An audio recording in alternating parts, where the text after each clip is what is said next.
3 em 1. Jovem Pan. Olá, ótima tarde para você, minha excelência. Nós estamos chegando com o nosso 3 em 1 até às 6 horas aqui na Jovem Pan News. Seja muito bem-vindo. Aqui é lugar de debate, aqui é lugar de discussão e a gente acompanha os principais fatos políticos da semana. Hoje, sexta-feira, olha, gente, a federação partidária formada por PT, PCdoB e PV incluiu a defesa da revogação da reforma trabalhista e do teto de gastos em sua carta-programa.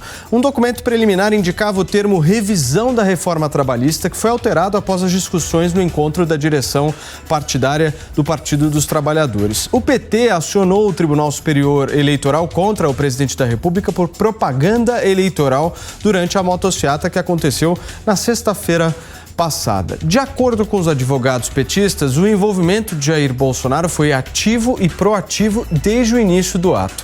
Eleições se aproximando, as estratégias para a conquista de votos começam a aparecer cada vez mais e isso é tema, é pauta aqui do nosso programa hoje com o Rodrigo Constantino, nosso Fábio Piperno, Marco Antônio Moreira da Costa e o nosso Jorge Serrão. Serrão, vou começar por você hoje, buscando entender um pouco essa estratégia do PT até aqui. Nós estamos praticamente acabando já o mês de abril, 4 meses aí quase completos de 2022 e de lá para cá a gente viu um avanço do presidente da República nas pesquisas, uma certa estagnação de Lula e uma série de falas desastrosas do candidato do PT que levaram justamente a esse avanço de Bolsonaro.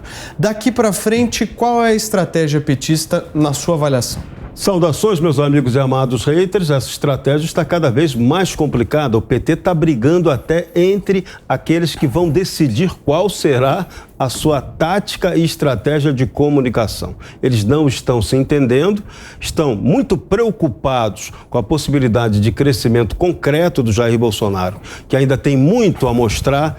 Tem a máquina, tem o Centrão o apoiando. Vamos lembrar sempre, Jair Bolsonaro roubou o Centrão de Lula. Então Lula perdeu essa base com a qual ele contava para vir forte nessa eleição. Então o PT está completamente perdido em suas propostas, está defendendo o atraso. Veja, ser contra a reforma trabalhista, ser contra o fechamento, ser a favor do fechamento das escolas militares, mudança no currículo da formação militar, pautas esdrúxulas, inutilmente polêmicas que o PT está levantando e que prejudicam ele do ponto de vista eleitoral, reforçando ainda mais o lado de Bolsonaro. Parece aquela tese da Anitta, né? A Anitta acaba tendo razão. Quanto mais falam e atacam o Bolsonaro, mais ele está sendo beneficiado. Então o PT precisa tomar jeito, ficar reclamando de motociata, isso é brincadeira. Não consegue, não gostou da motociata do Bolsonaro,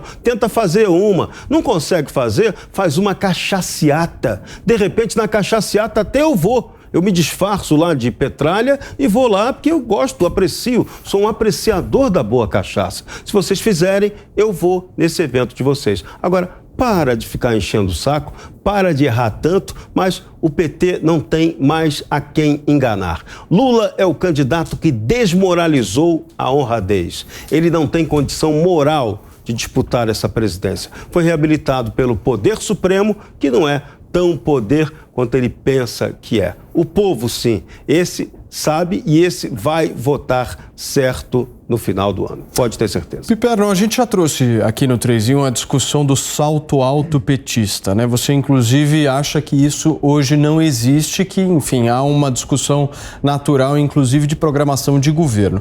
Mas eu trago aqui um tema que eu queria também ouvir depois do Piperno, o nosso Constantino e o Marco, a respeito do Ministério da Economia. Segundo a campanha petista, há uma estratégia de Lula de colocar um político dentro do Ministério da Economia, buscando, inclusive, uma reedição do que foi feito no primeiro ano de mandato da era lulista à frente do governo federal. Os nomes citados como possíveis aí para substituir o ministro da Economia, Paulo Guedes, seriam Flávio Dino, do Maranhão, Jacques Wagner, da Bahia, Camilo Santana, do Ceará, e também existe uma possibilidade de nós termos Wellington Dias, do Piauí. Todos políticos, um perfil bem diferente de Paulo Guedes.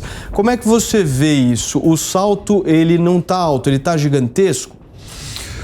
Paulo, boa tarde. São muitas as versões, né, sobre quem seria realmente esse novo comandante da economia. É possível que tenha um na campanha e depois tenha um outro de fato, caso o partido vença a eleição. Isso já foi feito lá atrás. Quem tem andado muito com os petistas desses últimos tempos também é um jovem economista, ex-presidente do Banco Fator. Então, há também gente do mercado que tem conversado e que é apontado aí como possível integrante dessa equipe econômica. Não se sabe se como ministro, se como presidente do Banco Central, depois que terminar o mandato do presidente Roberto Campos Neto, aliás, muito elogiado por gente do próprio PT, até o Guido Mantega andou falando bem dele. Enfim, a verdade é que, assim, é um momento também em que a bolsa de nomes, ela recebe muitas alternativas que são aí lançadas para depois também se avaliar quem é que tem a cotação maior. O fato é, o PT ainda não tem um interlocutor, um único interlocutor, alguém que seja, de fato, o representante do partido para conversar com o mercado, para conversar com representantes do setor produtivo, até porque isso está bem disperso. Até Geraldo Alckmin participa de várias dessas conversas.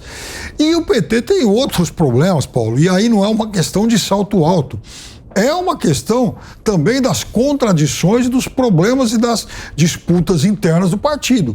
A mais evidente, a mais falada nos últimos dias é a que diz respeito sobre quem é que vai comandar a estratégia de comunicação do partido. Se Gilmar Tato ou se, por exemplo, Franklin Martins, que foi um homem de confiança do Lula lá atrás, inclusive foi ministro no segundo governo Lula. Então, veja, há muita especulação em torno disso, mas provavelmente nem o próprio PT tem certeza sobre quem serão de fato esses nomes. Constantino, a fala da presidente do PT, Gleisi Hoffmann, em relação ao Ministério da Economia é a seguinte, abre aspas, o Lula já falou que o próximo ministro da Economia pode ser um político.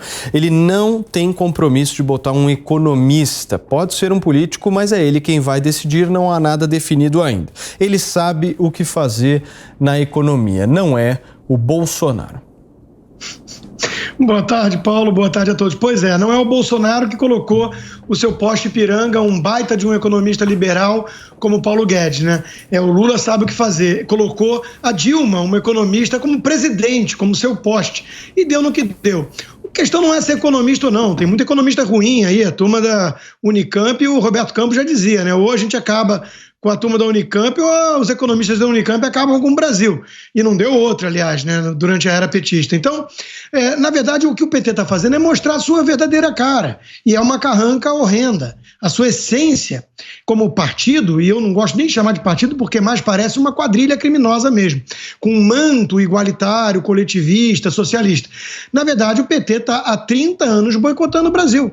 O PT votou contra todas as reformas importantes que representaram avanço para esse país. Todas. O PT está sempre indo contra o progresso do Brasil. O PT foi contra o marco regulatório do setor de saneamento. O PT é contra todas as privatizações e por motivos óbvios. Como é que teria mensalão, petrolão, né, os esquemas todos de roubalheira sem as estatais? Então, está muito claro que o PT está mostrando suas garras. E não está tão preocupado assim com a carta ao povo brasileiro 2.0. Eu acho isso ótimo. Por um lado, né, ninguém da classe média bobalhona que gosta de fingir que o PT é um partido normal, né, acredita nos militantes disfarçados de jornalistas que normalizam o Lula, nenhum desses vai poder fingir depois que foi pego de surpresa, que foi traído. O Lula está falando em regular a imprensa, em desfazer privatizações, em acabar com a reforma trabalhista. Está tudo aí. E vai botar um político na economia e os nomes aventados são todos esses políticos petistas terríveis ou comunistas. Aliás, você mesmo mencionou, né, Paulo, a federação criada junto com o Partido Comunista do Brasil. Quer dizer, é isso que é a esperança para o povo brasileiro. Só se for esperança dos safados. Só se for esperança daqueles que querem ver o Brasil virar a Argentina, quiçá a Venezuela, porque dane-se o povo desde que o butim, a pilhagem, possa ter sua garantia ali para dividir recursos dos trabalhadores brasileiros entre essa patota. Porque é disso que se trata, não engana mais ninguém. Então deixa o PT mostrar suas garras e vamos lá, vamos para o pleito. o atraso é olhar para a Argentina ou olhar para um governo que tem defeitos, mas muitas virtudes que foram, obviamente, ocultadas por uma imprensa que virou partido de oposição. Muito bem, Marco, a reforma trabalhista, inclusive, vai completar agora, no meio do ano, 5 anos da sua existência, feita pelo governo de Michel Temer. Eu cito aqui alguns dos avanços que aconteceram. Fim da obrigatoriedade da contribuição sindical, isso foi um tema extremamente polêmico na época. Os sindicatos, os partidos mais ligados à esquerda não queriam o fim dessa obrigatoriedade. Criação de trabalho da carteira digital, flexibilização do controle de ponto, home office, proteção para grávidas em locais insalubres, enfim, são várias as conquistas. O Lula diz que pretende revogar isso. Como é que você enxerga? Boa tarde, Paulo. Boa tarde a todos aqui da bancada. Paulo, nós avançamos muito com a reforma trabalhista. Ela serviu para flexibilizar uma série de entraves burocráticos que a gente tinha da legislação. A CLT é inspirada na Carta de Lavoro, da Itália, fatista, como diria meu amigo Piperno, né, Piperno? Fatista vem de faixo, de conjunto de gravetos, que o conjunto coletivo se torna mais difícil de quebrar. Essa é a lógica por detrás do facho. E isso por quê, Paulo? Porque nenhum país que se preze, nenhum país com uma economia desenvolvida ou em expansão, né, ejactando produtividade, né, trazendo uma dinâmica tecnológica, uma dinâmica fluida, uma dinâmica de rápida contratação e rápida demissão, sem burocracia e sem ter o Estado no meio. Nenhum país que queira crescer vai adotar regras vetustas, antiquadas, anacrônicas, antigas, como essas que a gente tem aqui no Brasil hoje.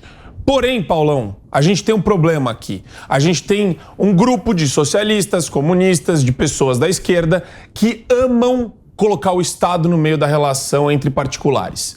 E ele coloca isso a todo e qualquer pretexto, sempre falando que vai proteger você, vai te dar mais segurança. Daí entra Ministério Público do Trabalho, uma regulação fora de série para qualquer tipo de atividade econômica em qualquer setor, e vem norma que atrapalha você, que custa caro para você cumprir, depois é um fiscal para ver se você está cumprindo, autua a sua empresa, e daí você tem que pagar a multa e ao mesmo tempo se regularizar. Então tem uma dinâmica aí de viés estatista atrasado, né, desse compromisso com o atraso que o pessoal do PT e do PCdoB e companhia tem, que não ajudam em nada o empresário ou o empreendedor. O cara já começa uma atividade econômica assumindo um baita risco, tem um baita sócio gigantesco chamado Estado, que se ele não pagar, o Estado vai lá e prende a pessoa, prende.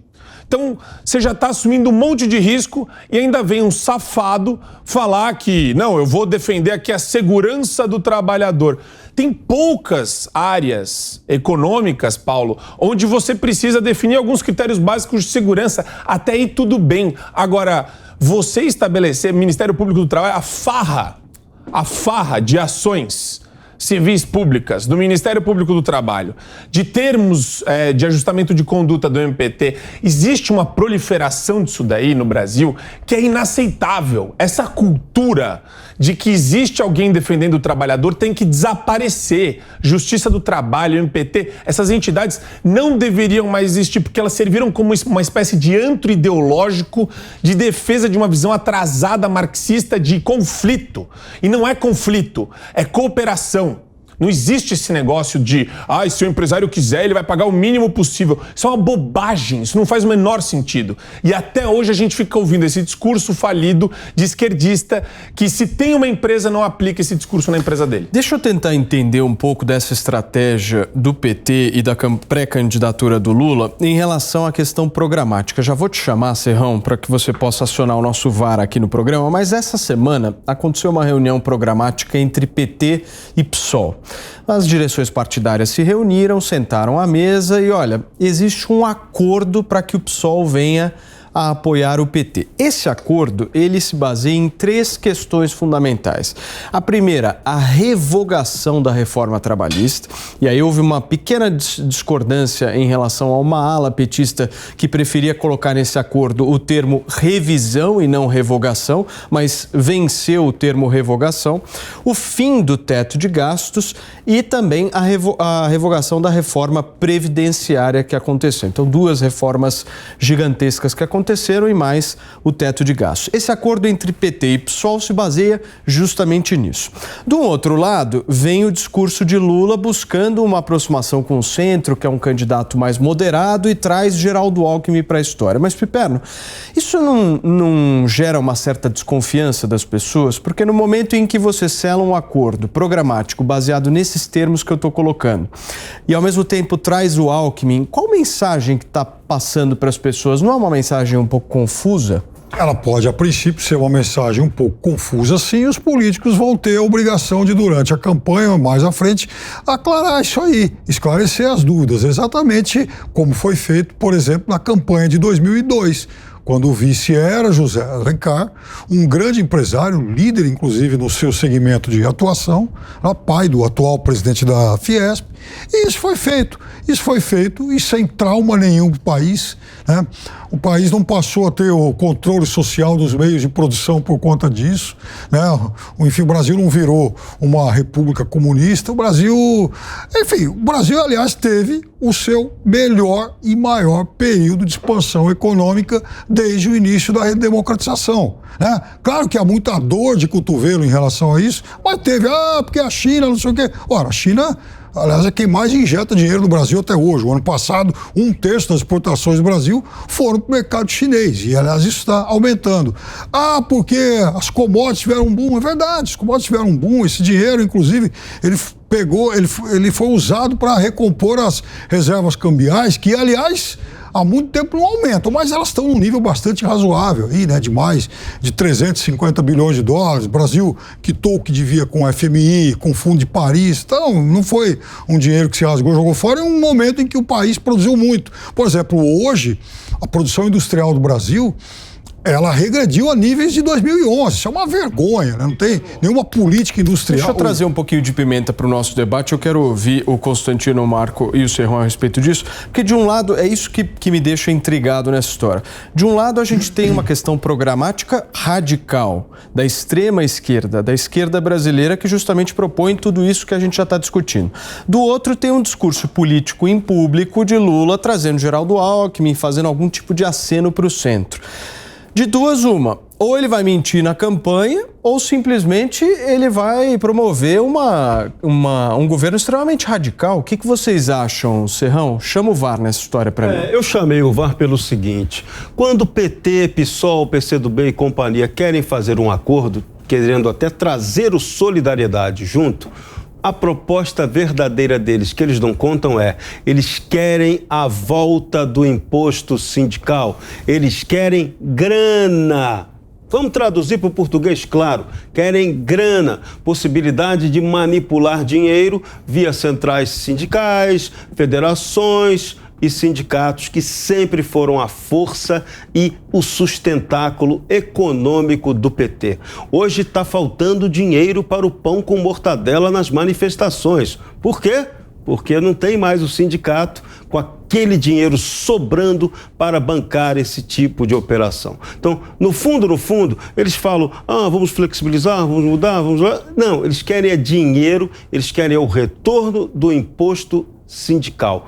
Nada mais atrasado, nada mais fascista do que isso.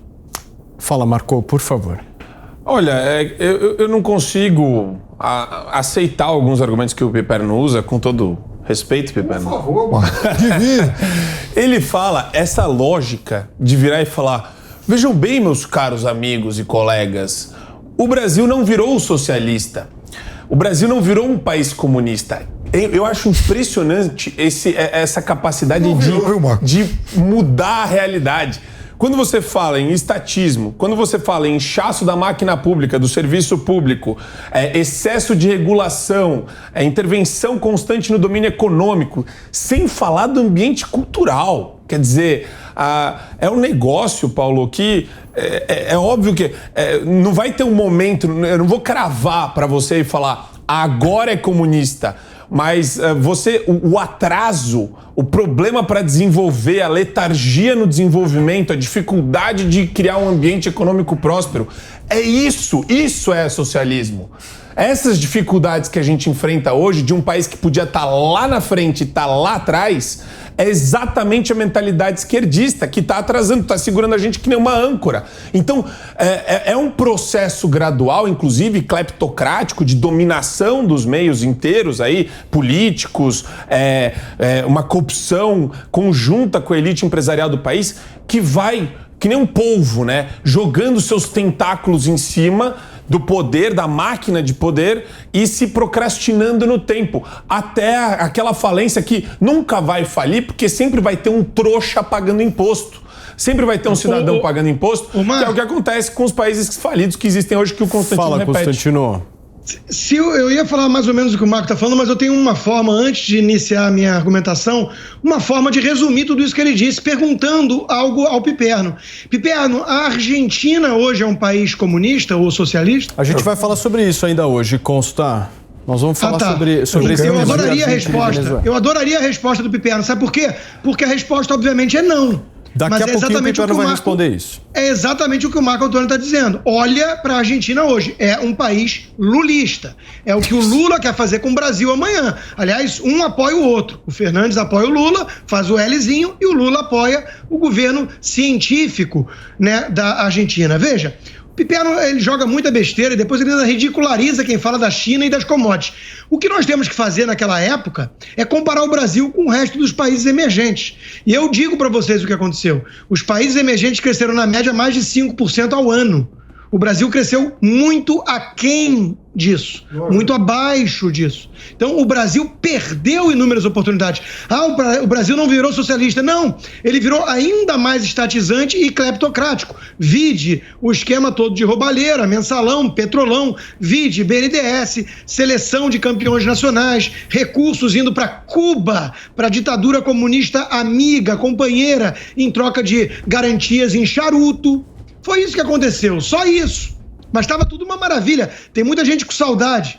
Não é gente desonesta que quer voltar a irrigar os cofres com dinheiro desviado, não. É gente que viveu aquela prosperidade e entende que aquilo foi graças ao PT e não apesar do PT e do Lula. Imagina, né? Então, é óbvio que nós estamos flertando com perigo aqui e é óbvio, está muito claro que não tem essa tensão para aparar arestas durante a campanha. Isso é uma narrativa pipérnica para enganar trouxa. O que nós temos é a carinha do Alckmin feito de otário e que se corrompeu na alma porque está indo junto do cara que ele disse que é o ladrão que quer voltar à cena do crime.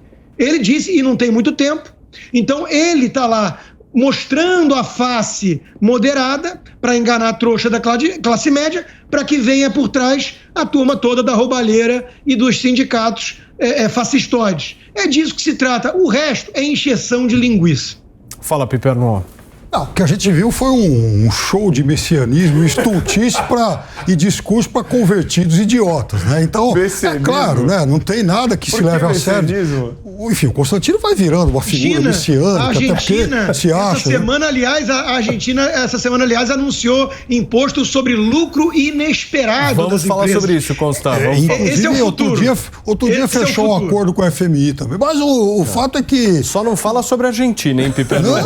Não, porque eu já disse. Quiser, não, eu já disse, até porque, Paulo, eu já disse dezenas de vezes aqui, quem tem fetiche pela Argentina é o Constantino. É um negócio que talvez Freud possa... Socialista. Mas bom, depois eu vou guardar então a questão argentina para depois. Agora, por exemplo, então, depois dessas estultices todas aí de que, porque foi apesar dele, aqui a gente vive um negócio, um regime, uma coisa nefasta, idiota e vigarista que está fazendo com que o país se atrase cada vez mais. Quer dizer, o Brasil não é que cresce abaixo da média dos emergentes, o Brasil cresce abaixo da média de todo mundo, né? Isso aí herdou o Brasil como oitava, nona economia do mundo, hoje é 14ª.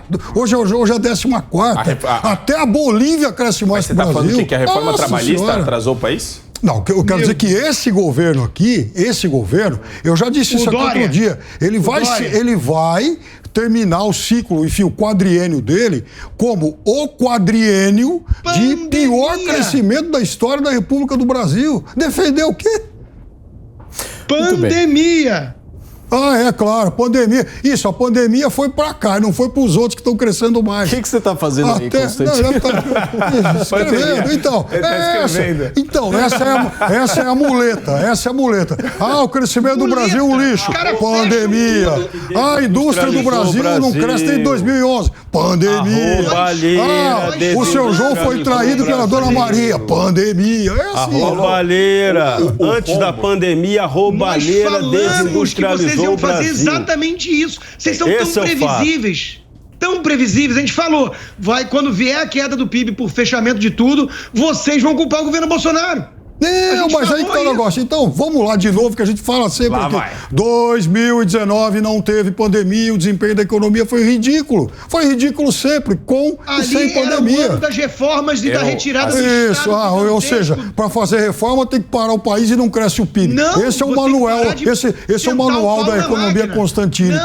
A economia pipérnica é dilmista. É dilmista. A corrupção destruiu e inviabilizou esse país, a economia desse país. Isso tem que ser lembrado. É fato concreto. A corrupção não pode voltar sistêmica, como foi no governo anterior do PT. Matou o Brasil. Não pode. Eu vou falar uma coisa, Serrão. Ouvindo aqui o Piperno falar, eu achei muito interessante a palavra que ele usou. Messiânico. Se tem figura messiânica nesse país, é a galera da esquerda, é o pai Lula, é a mãe Dilma. Já falei que você, Se tem cara que se vende como messiânico nesse país, Piperno, o Lula que se diz o pai dos pobres e a Dilma a mãe dos... Eu já disse aqui. Só que é a igreja do diabo, né? A igreja satânica. Eu já falei. Não, igreja não. Igreja, se a gente falar de igreja, nós vamos falar dos pastores. Que pastor que faz encontro secreto do Palácio do Planalto, isso é com o Bolsonaro. A turma que instituiu no Brasil nós contra eles, inclusive. A turma que demoniza adversário. Não é que a gente pense diferente da Dilma ou do Lula.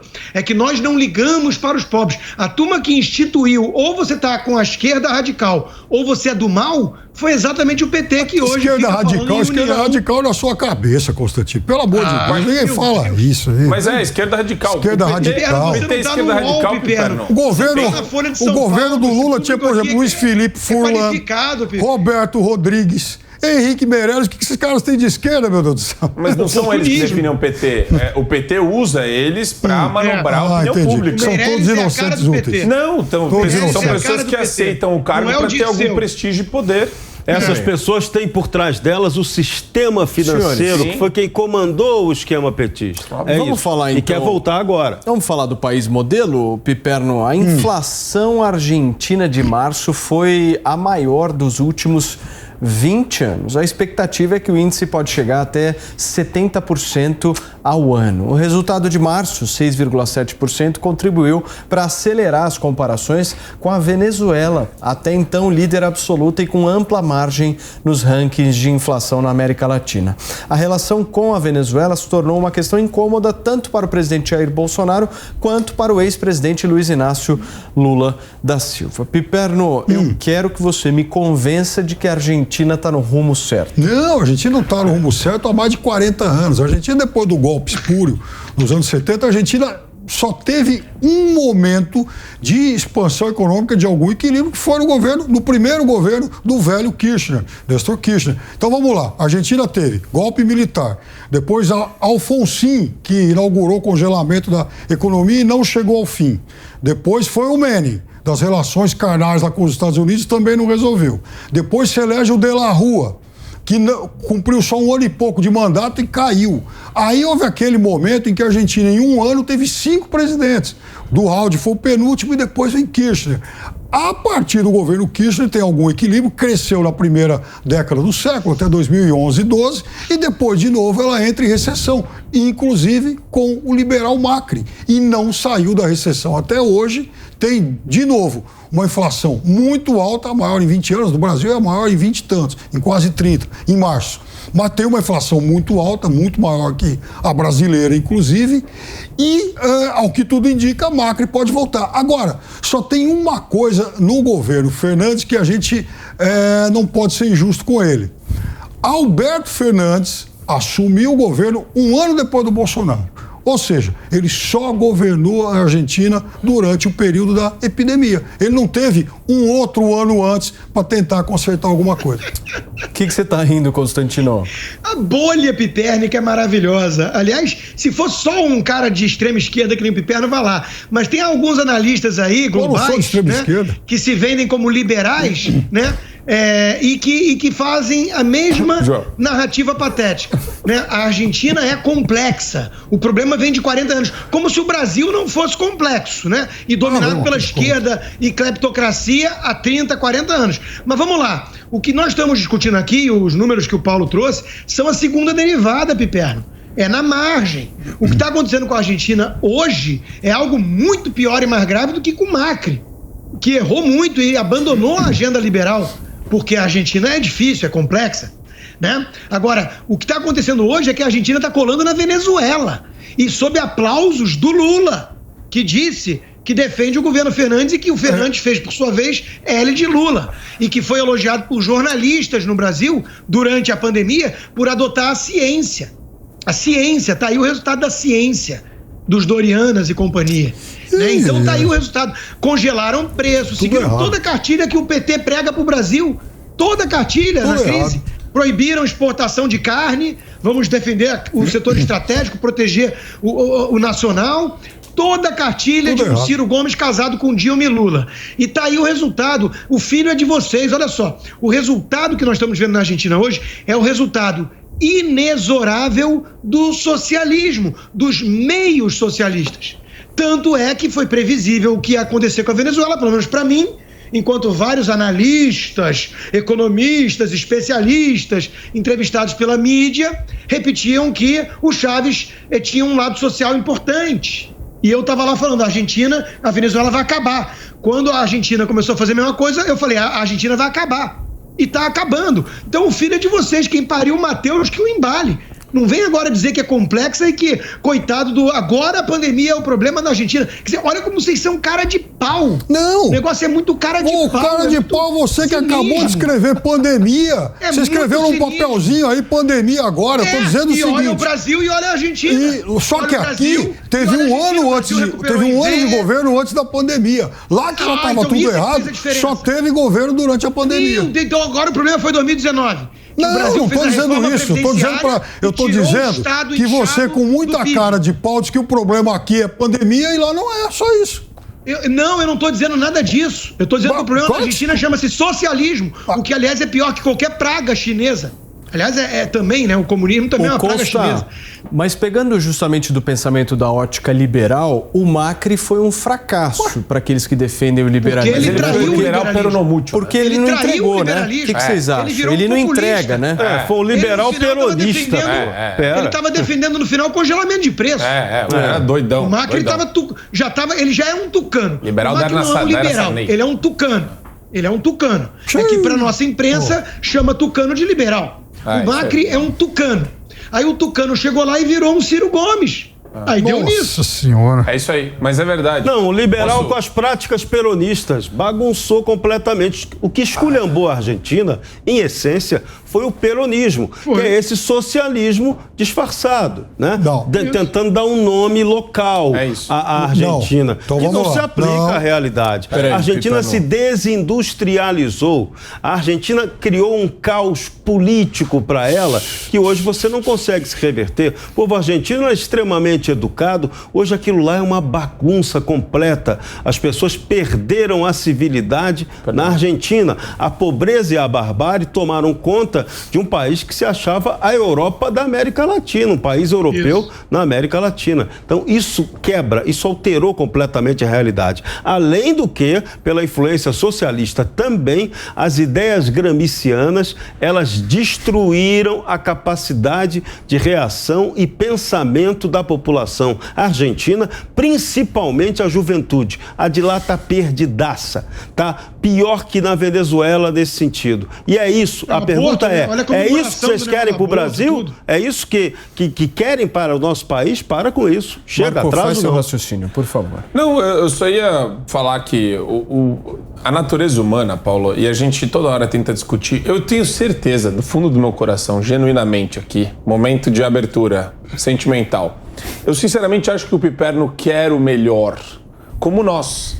Só que as vias que ele escolhe são erradas. Ele quer usar a via do socialismo, a via da criatividade no plano econômico, onde você vai ter um Estado controlador por meio de burocratas que vão aí, de alguma forma, congregar algum tipo de iluminismo sobre diretrizes nacionais. Qual é o grande pacto de união nacional que nós vamos usar para desenvolver o país, para jogar o Brasil para o futuro? Essas ideias já foram testadas ad nauseam. Você pega os países aqui da América Latina que testaram esses regimes centralizadores, altamente burocratizados, com esses... E assim, é cara bom. É cara, teoricamente, tá? Cara que é pós-doutor por Yale, Harvard, Princeton, Duke University, blá blá blá. O cara faz pós-doutorado em Oxford, vários cursos, várias palestras. E o cara arruína o país. Ele destrói. Porque é sempre esse negócio do argumento de autoridade, é uma projeção maluca da realidade, o cara nunca fala com base na realidade, é sempre uma projeção dela. E o que aconteceu na Argentina é uma prova cabal dessa mistureba horrorosa de um governo que sempre flertou com esse viés de diretrizes nacionais e socialismo. E o que mais me preocupa é você ver que o povo, chafurdado na lama, né, afogado num lamaçal podre, fétido, continua votando nesses caras. Isso eu acho mais inacreditável. É isso, por isso que eu brinco às vezes, que eu falo, eu quero secar o cérebro de um esquerdista para entender como que ele consegue pensar, né, e como que o povo consegue continuar votando nas pessoas que quebram o país, que destroem... Sem falar da corrupção, Marco. Porque sem falar da corrupção. É uma corrupta. Uma corrupta com suspeita de coisas mais. Tipo o PT, né? Tem uns cadáveres aí no caminho. Então era só um desabafo. Muito bem. Quando o Piperno se ajeita na cadeira, eu sinto que ele quer falar alguma coisa. Então Não, porque eu ouvi bastante aqui, inclusive quase que uma louvação proto-fascista feita pelo Marco. Né? O Marco deve estar com alguma tensão pré-carnaval. Deve ser um negócio assim. Constantino, imagino que não tenha carnaval em Miami, não sei, talvez ele sinta falta de alguma ala do carnaval aqui, mas ok, isso aí ele resolve assistindo o desfile pela televisão. Vai no bloco da Anitta. Talvez, né? Mas aí que tá o negócio. Ele andou criticando os glúteos da Anitta outro dia. Os glúteos da Anitta. Mas o fato é o seguinte, né? Volta, volta. Aqui, critiquei o que tem voltar, aqui. Né? Aqui eu também ouvi coisas aqui sobre o peronismo. Então, veja, o peronismo, ele é um movimento, né, muito amplo, em que ele tem correntes de esquerda e correntes de direita. Aliás, quando houve o golpe militar, né? E já quando derrubaram até Isabelita, que foi uma péssima governante, a segunda mulher do Perón, né? E depois ela voltou, quando os militares estavam para cair, o povo saiu às ruas gritando Perón, Evita, Ahora Isabelita. Mas ela foi muito ruim e tal. Mas a Isabelita era ligado ao que eles chamavam de um bruxo, chamado Lope Vega, que fundou um negócio chamado Aliança Anticomunista Argentino, dentro do Partido Peronista. O Partido Peronista, ao mesmo tempo, tinha os Montenegros, que era um grupo de esquerda. Até teve um que foi preso no Rio de Janeiro, o Mário Firmenich. O Serrão deve se lembrar disso aí. Rapaz, quanto rodeio para dizer o seguinte, a essência do peronismo é Estado agigantado. A essência do peronismo, você tem uma parte de razão nisso. É um Estado grande, sim, mas é um Estado grande que começou com a turma da direita. Assim como aqui no Brasil, quem ampliou o Estado, e você sabe disso, foi a turma do governo militar. Não foi gente eleita pelo voto, não. Geisel é o militar mais elogiado pelos petistas. Assim como Getúlio Vargas, o Ciro Gomes adora. Geisel, exatamente. O presidente militar foi o cara que ampliou, fez esse Estado monstrengo. Porque aí parte da esquerda leva a culpa. Mas quem montou o Estado grande aqui, essa coisa horrenda que a gente vê até hoje, é fundamentalmente o governo militar, então, principalmente Geisel.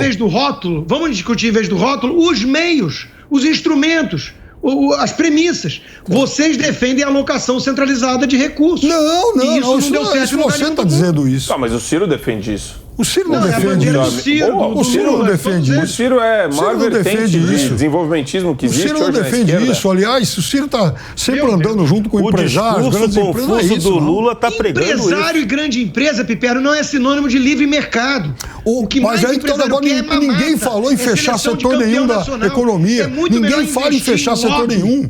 É muito melhor investir em lobby em Brasília do que ter que competir no livre mercado, que tem a destruição criadora, schumpeteriana. Então, os empresários não querem dizer que eles são liberais, não. Tem muito empresário que quer mamata, que é protecionismo, que é subsídio. Se acostumaram a isso a vida toda. Durante o governo militar, aí que tá o negócio. Colocaram o Estado a serviço deles.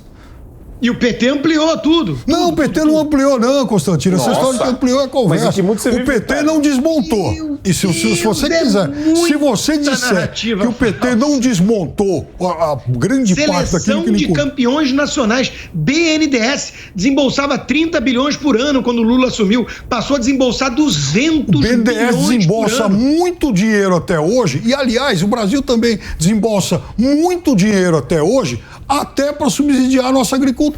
Ora. Mas não existe mais esse flerte que havia com algumas empresas de determinados setores que tinham lá reentrância em Brasília, né? Recorrência constante lá em Brasília. E você sabe que era dinheiro irrigado para campanha, era dinheiro irrigado para partido. Certo, e acabou tudo isso. Belos favores à pessoa física. O aparelhamento é tão grande ainda até hoje que o próprio presidente do BNDES reclama que ele não consegue emplacar os projetos liberalizantes dele dentro do banco. Sim, ele não consegue. É tudo travado. Nossa, ali dentro, é verdade, ali dentro tem um aparelhamento do pensamento esquerdista dentro do BNDES. Senhores, isso é uma tragédia no Brasil. Me permitam, a discussão está muito boa, a conversa está muito boa, mas eu preciso ir para um rápido intervalo comercial e na volta a gente vai falar sobre lockdown na China. O negócio está pegando por lá e você vai ficar bem informado por aqui. Daqui a pouquinho a gente volta. 3 em 1. Jovem Pan. Bateu a vontade de almoçar frutos do mar em casa? Pede Coco Bambu. Quer surpreender os convidados com um jantar especial? Pede Coco Bambu. Com o app Coco Bambu, você pede o seu prato favorito e ainda ganha uma cocada grátis. Viva essa experiência no conforto da sua casa ou onde você estiver. Delivery Coco Bambu. O melhor restaurante do Brasil vai até você.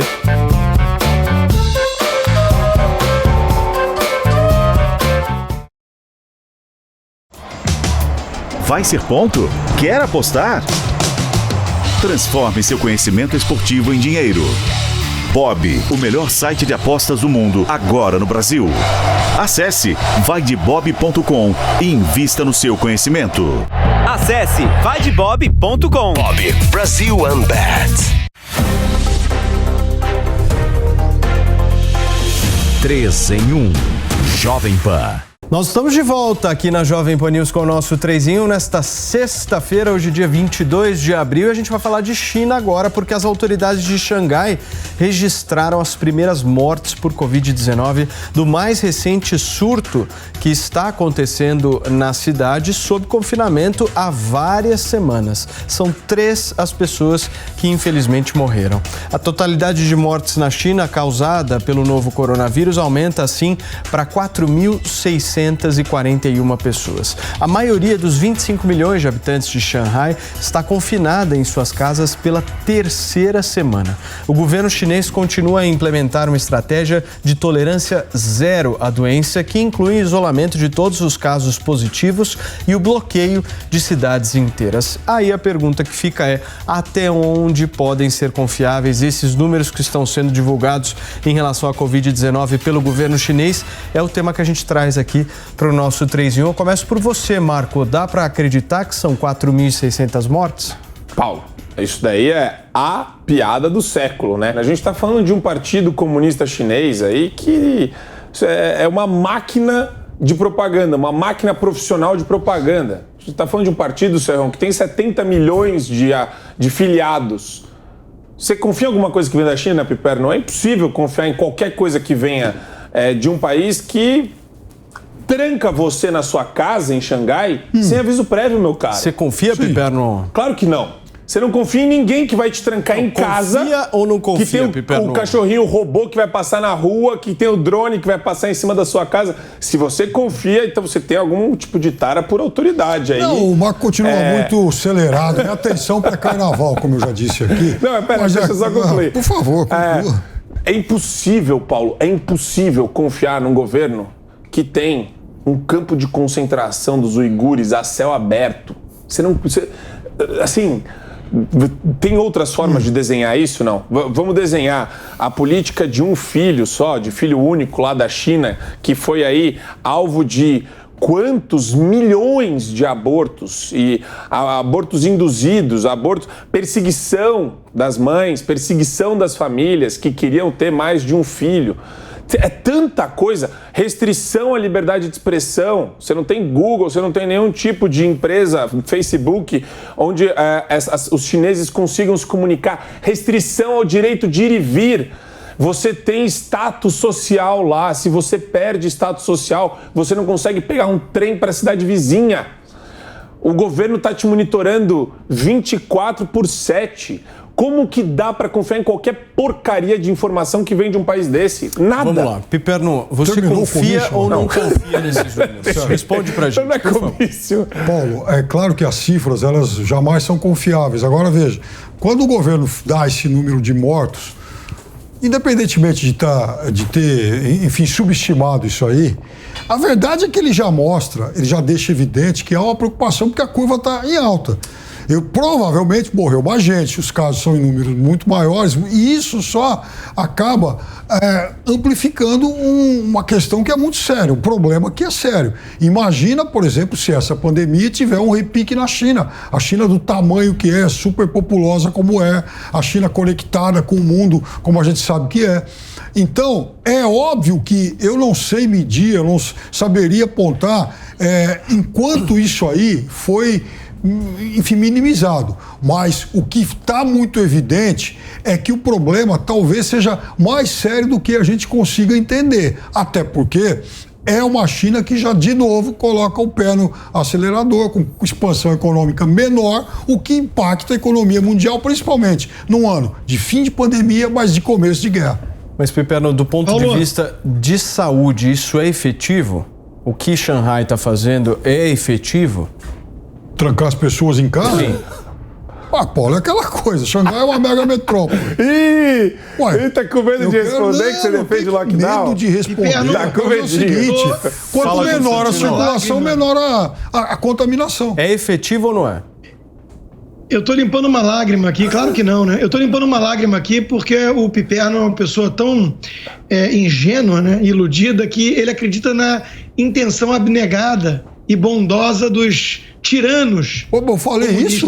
Chineses. Você tá com não, mas eles estão preocupados com a população, então. Não disse isso. Essa é a sua premissa. Não disse que eles estão preocupados. Estão fazendo o que eles estão fazendo é porque está aumentando e eles estão preocupados. Não pode ser por outra razão. Não pode ser por controle, não pode ser para mostrar força, não pode ser para ferrar o mundo. Mas claro que pode ser. Numa guerra. Ah, então tá. Então não necessariamente é porque eles estão preocupados, né? Porque eles são do mal. Tem lá campo de concentração, como bem lembrou. Não é uma coisa maniqueísta, assim, né? Convenhamos. Não é maniqueísta. É só o regime que matou 60 milhões de pessoas. É só isso. Mas não sejamos maniqueístas. Ronald Reagan ou Mao Tse-tung, quem somos nós para dizer que existe aí o império do mal e quem defende a liberdade? Mas enfim, vamos lá. A China tem escolinha para jornalista, coisa que tem jornalista no Brasil que adoraria. Lá eles aprendem a interpretar as coisas de acordo com a versão oficial. Ou seja, na China não há jornalismo. Na China tem uma máquina de propaganda a serviço do PCC, que é o sonho de muito jornalista no Brasil. ter isso instaurado no país, desde que os cofres voltem a ser irrigados pelo Estado. Coisa que está difícil, tem até grupo demitindo gente, bastante gente aí, né? Que não tem audiência, dá nisso. Então, uma coisa é mandar todo mundo ficar em casa em Wuhan, onde começou o problema, talvez no laboratório, de forma deliberada ou não, né? Que é uma cidade menor, apesar de ter 20 milhões de habitantes. Outra coisa é Xangai. Então, o que a China está vendo agora é que não dá para brincar desse excesso de controle, mandar todo mundo ficar em casa sem reação.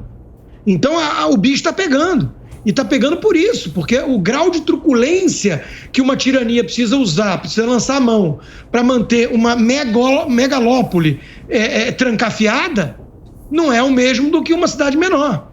Então nós estamos agora num teste interessante desse poder de fogo da tirania chinesa, né? Só que eles estão aí impunes há 72 anos, então é difícil imaginar que tenha um desfecho muito feliz essa história. Agora, Serrão, são 3 semanas, né, trancafiados em casa com um monitoramento muito rígido do governo. Pois é.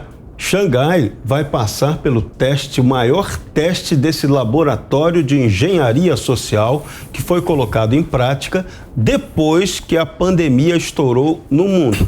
E agora, atingindo uma cidade gigantesca da China, é muito bom a gente poder ter informações concretas para saber como as autoridades chinesas, de verdade, vão lidar com a explosão dessa pandemia no local. Vai ter vacina para todo mundo? Que vacina que eles vão usar? Vão usar a Coronavac, né? Que foi muito vendida aqui no Brasil, agora tem até a versão C da Coronavac, que o governo de São Paulo nem sabe direito como vai fazer com ela. Podia exportar para a China, né? Como no intuito de colaborar aí com esse esforço de Xangai, né, para os chineses, ver se eles vão utilizar a própria vacina que eles recomendaram que nós utilizássemos aqui no Brasil. Será que eles vão utilizar essa vacina? É uma pergunta que eu gostaria que fosse respondida. Será que o lockdown gigantesco, como eles vão implantar lá, vai realmente surtir algum efeito? Muito provavelmente não, porque quando esse vírus, a maneira como ele aconteceu, mostrou que o lockdown foi inútil, foi mero controle social das pessoas, sem efeito prático sobre a incidência da doença que cresceu. Então, quero ver quais as medidas profiláticas de antecipação preventivas de saúde serão adotadas pelos chineses. São perguntas que a gente terá difíceis respostas, porque o regime de lá é muito fechado e não vai passar para a gente essa informação aberta de jeito nenhum. Fala, Marco. Então, mas o ponto que o senhor traz é interessante, porque eu entendo que nada, absolutamente nada, eu não consigo confiar em nada. Qualquer autoridade chinesa que se pronuncia, eu não consigo levar em consideração. Se já tem manipulação midiática de país livre, né, de, às vezes, embaixadores, diplomatas, e você vê a mídia daquele país também sendo tendenciosa, ainda mais lá que existe uma cultura de medo dentro do próprio país com relação às autoridades. Então, não dá para... Uma pessoa que espera qualquer credibilidade de uma fonte chinesa é um tolo, por opção.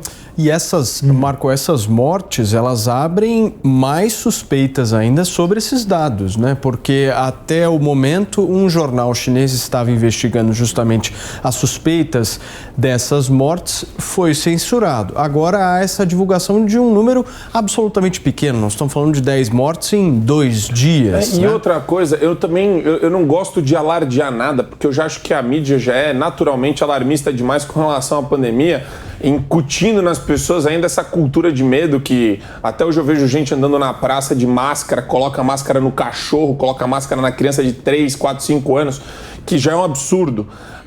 Então, eu acho, Paulo, que aqui não tem ponto sem nó, não. Acho que existe método nessa maneira de jogar uma informação, inclusive para gerar uma espécie de pânico, entendeu? Eles nem precisam falar quantas mortes são, mas eles falam que Xangai está em lockdown. Do nada, da noite pro dia, eles estão trancando as pessoas em casa. O cara não fez mercado, tá trancado em casa. Então, eu acho que o medo tá aí, nessa manifestação de poder e de repercutir pro mundo. Vocês pararam com o lockdown? Repensem, porque está sério. Pensem de novo. Será que não é bom fechar tudo de novo? Hein, Piperno? O Constantino havia pedido a palavra, por favor. Não, porque gera dissonância cognitiva, inclusive, né? A incoerência é deliberada. Porque, veja, ao divulgar esses números oficiais patéticos, né? O que eles estão dizendo basicamente é que a taxa de letalidade desse vírus é a mesma de uma gripe comum. Se você calcular, é a mesma de uma gripe comum, 0,0085. Então, para que um lockdown tão severo com uma taxa de letalidade oficial de gripe comum? Então, a coisa não fecha e é para não fechar, é para não bater. É para mostrar o seguinte, aqui quem manda sou eu e obedeça a você que tem juízo. É mais ou menos análogo ao que faz o xerife supremo no Brasil. Aqui não tem Constituição, é óbvio que é inconstitucional, não existe flagrante perpétuo, não existe inquérito de fim de mundo eu crio, mas vai obedecer ou não vai? Então é mais ou menos isso, é demonstração pura de poder, o que sempre foi a história comunista, a história soviética, a história chinesa. Fala, Piperno. Paulo, qualquer ditadura é extremamente abominável, eu já falei isso 1 milhão de vezes, inclusive a da China, né? É óbvio que a gente está falando de uma ditadura. Só que tem uma coisa, e é óbvio que é uma ditadura que eu duvido que não tenha, lá desde o começo da pandemia, subestimado o seu número de vítimas, número de pessoas contaminadas, mortes. Quando a China fala que morreu meia dúzia, 10, 20, imagina se foi só isso num país daquele tamanho e com o nível de pessoas, o volume de pessoas transitando. É óbvio que os danos foram muito maiores. Agora veja, quando a China do nada resolve decretar lockdown numa metrópole do tamanho de Xangai, que por sinal é a maior cidade do país, é óbvio que tem alguma coisa muito séria, muito grave lá. Até porque a China não ia fazer isso do nada. A China não ia, por exemplo, interromper a produção de um centro comercial como Xangai só para, enfim, vamos fazer então, de novo... Piperno, nessa linha de raciocínio são dados falsos, os que estão sendo publicados. Paulo, são duas coisas. Eu acho que os dados eles são muito subestimados. Eu acho que deve estar morrendo muita gente. Deve ter muita gente contaminada e é por isso que tomaram essa medida de força numa cidade que é extremamente importante, é um dos corações econômicos do país, é o coração econômico do país. Então, inclusive, esse lockdown afeta o Brasil, produção de computadores, notebooks, então, mas veja, uma decisão muito ruim. E tem um outro aspecto.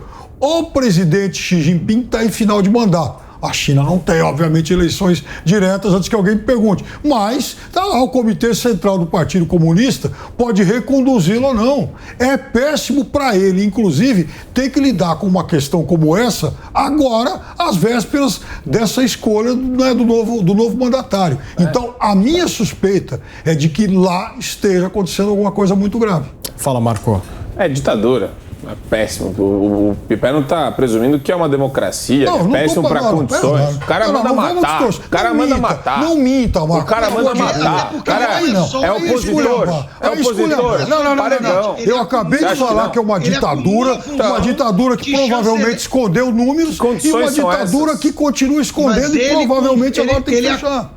O Piperno, desde Mao Tse Tung não tinha um líder chinês com tanto poder concentrado. É verdade, Constantino, é verdade. O Xinhu não é só presidente oficial. Isso, o secretário-geral do partido é um monte de coisa. Ele é o mandatário, exato, ele é o secretário-geral do partido, que é o cara que dá as cartas. Então, assim, ele não está muito preocupado com a popularidade. Constantino, a popularidade dele não é com a população, só com aqueles 1000 caras do Comitê Central que vão ter que decidir. Piperno, Serrão, você pra gente fechar. Esse é o ponto. Então, Xi Jinping vai ser reeleito, provavelmente. Não vai ser essa pandemia de Xangai que vai afetar o poder. Repito, o que eles estão fazendo lá é teste de engenharia social e não preocupação para resolver o Covidão, porque todo mundo sabe, lockdown não resolveu nada em lugar nenhum. Muito bem, senhores, nós vamos ficando por aqui. Muitíssimo obrigado pela companhia, pela participação de todos, ao nosso Constantino, Serrão, Marco Antônio, Fábio Piperno. Vocês continuam com a programação da Jovem Pan News. Aproveitem, acessem o site da Jovem Pan, jovempan.com.br. Lá vocês têm todas as informações de absolutamente tudo que acontece no Brasil e no mundo daquele jeito. Jovem Pan que você conhece muito bem. Nós vamos voltar segunda-feira. Eu desejo um ótimo final de semana para você. Segunda, 5 horas da tarde. Comigo, Paulo Matias, Constantino, Piperno, Marco e Serrão de volta para a gente analisar e debater os principais fatos políticos do dia. Tchau, gente. Bom descanso a todos. A opinião dos nossos comentaristas não reflete necessariamente a opinião do Grupo Jovem Pan de Comunicação.